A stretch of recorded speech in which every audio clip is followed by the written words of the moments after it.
পটলগুলো ভাজা হয়ে গেছে, এবার আমি তুলে নিব পটলগুলোকে। ওই তেলটার মধ্যেই আমি এই যে তেজপাতা আর গোটা গরম মশলা গোটা দিয়ে দিলাম। তো এটা এতক্ষণ করে ভাজবো যাতে সুন্দর একটা গন্ধ না বেরোয়। দেখবে গরম মশলাটা ভাজলে সুন্দর একটা গন্ধ বেরোয়।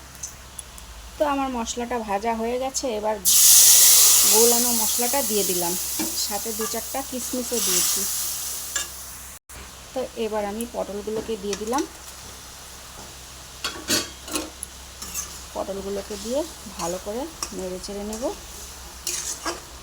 আর কিছুক্ষণ ঢেকে দেব সেদ্ধ হওয়ার জন্য।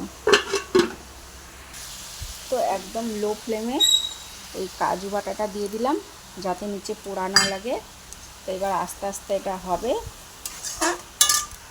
তো এবার দইটা ফেটিয়ে রেখেছিলাম সেটাকেও দিয়ে দিলাম।